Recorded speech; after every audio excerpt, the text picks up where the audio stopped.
Hello, in this video we're going to look at frames and pillars, and it picks up on our last video where we looked at the base of support created by our feet and a line of gravity. And if you remember, the line of gravity falls between our base of support.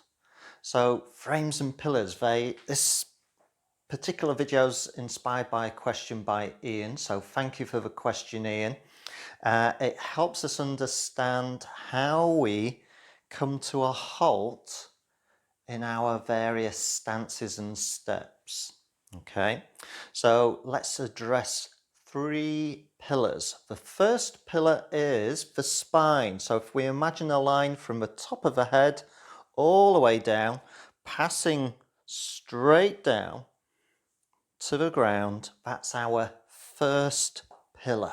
Okay, I've only got two hands, so at any one point I can only have two pillars in shot, just to let you know.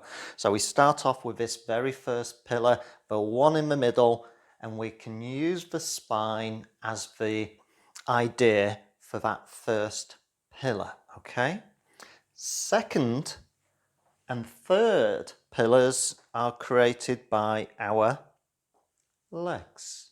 So if you keep the third pillar in mind and conjure that in your mind, that we've got 1, 2, 3 pillars, and Tai Chi is about how we move within that little framework. So in Tai Chi we often talk about small, medium and large frames, and really all that's about is basically how wide a base of support you create with your respective steps or pillars.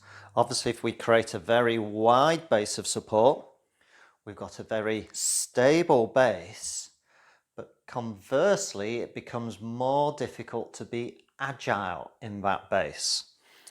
Whereas if we have a very narrow base of support, we can move quickly and with agility, but now we're not quite so stable. And if you remember in our last video where we're practicing Tai Chi for health, and we're really wanting to emphasize that we have a good base of support, we're going to be looking at generally a base of support that's at its maximum, probably just wider than shoulder width. So that should give you a good indication. Pillars. So if I keep this base of support, soften the legs, there's my two pillars. Imagine that there's this central one right in the middle of the base of support. And now let's imagine that these two pillars are like a door frame. So this is where the frames come in. So if I move my weight across to my left hand side, hopefully you should see that the toes of the left foot, the knee on the left side, the hip and the left shoulder all fall in a line. So that's a pillar, but it's also a frame, and I don't want to now push beyond the frame because that now affects my balance and stability. And you'll notice that I want to keep things in line. Okay, lovely. And if I shift across to the other side, conversely, the right toes, knee, hip and shoulder form a straight line.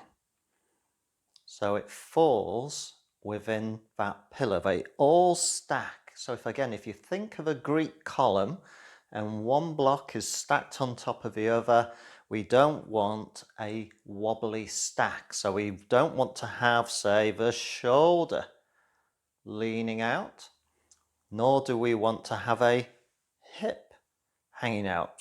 Hopefully the fact that you can now see these lines helps you understand why we try to emphasizing classes that we don't go too far. It's called being too deep in the stance sometimes, or it's just called being crooked.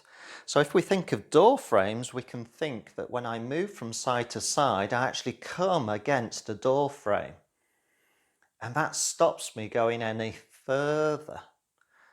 And conversely, if I go to the opposite side, bunk, there you go. If you imagine that you are actually practicing Tai Chi within a door frame and that you actually come up against that frame, it stops you in the correct position.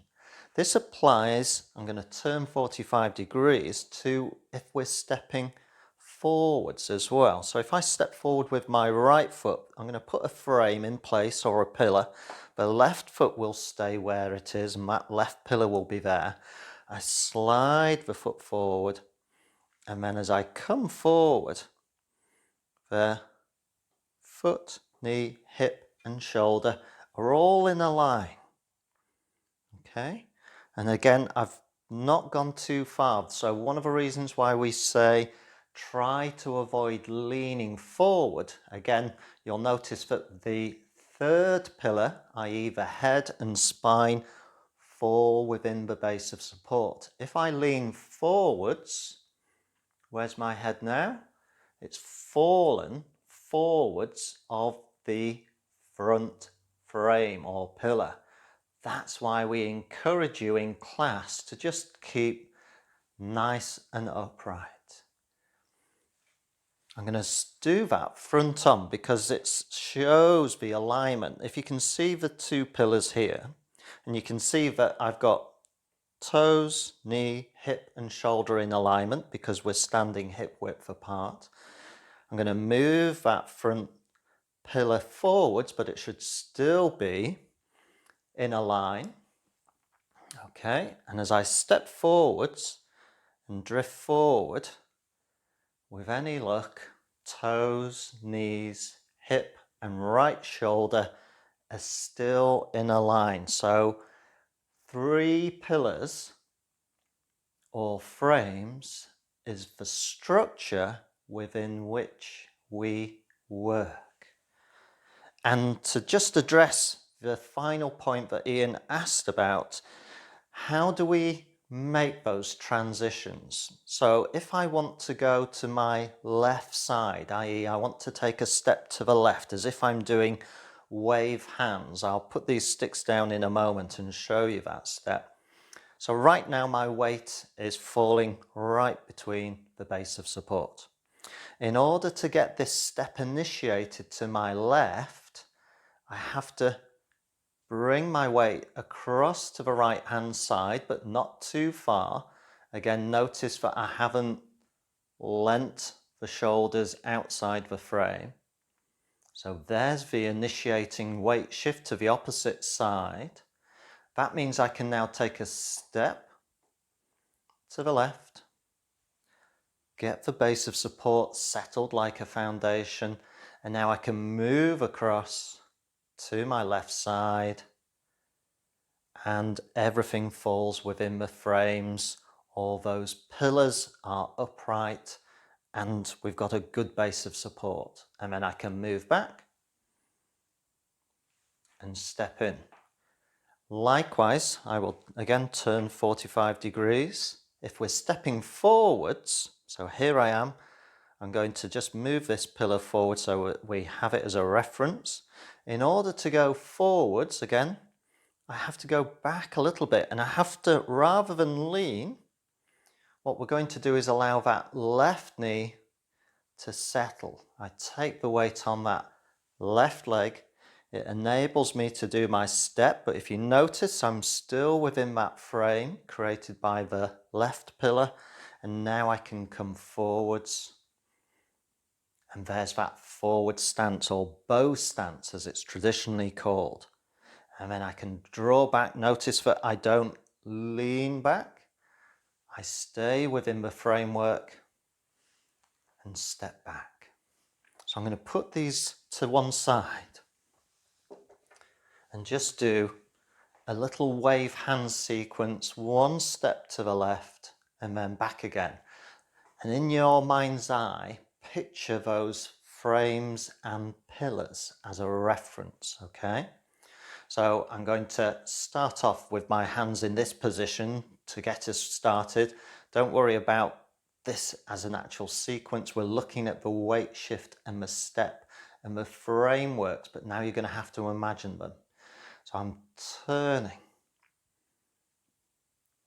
within that framework, and here's this shift to the right so that I can step to the left.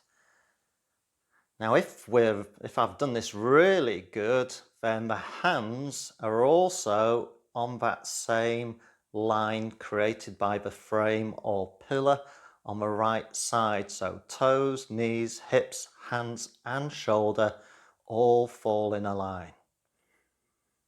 And then we can swap, transfer across, same on the left side, step in. So frames and pillars. If you begin to bring this idea to mind when you practice whatever element of Tai Chi that you want to do on that particular day, even if you're just practicing going round the clock, and you begin to think about being within a framework and that you step and your pillars line up. Think of a Greek column. You want all the blocks of a column to be in alignment. We don't want them higgledy-piggledy because then we don't have a good structure. Your Tai Chi is going to take on a whole new dimension. Everything is going to feel integrated.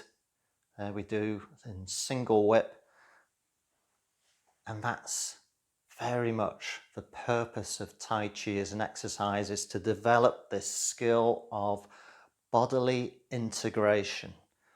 Sounds complex, but it's simply about being aware of where your body is in time and space and being in control of where your body is in that particular time and space. So I hope that's proved useful. It's a bit of a detailed video, but it's a video that I hope you will find a lot of benefit from. So until next time, enjoy your Tai Chi and happy practicing.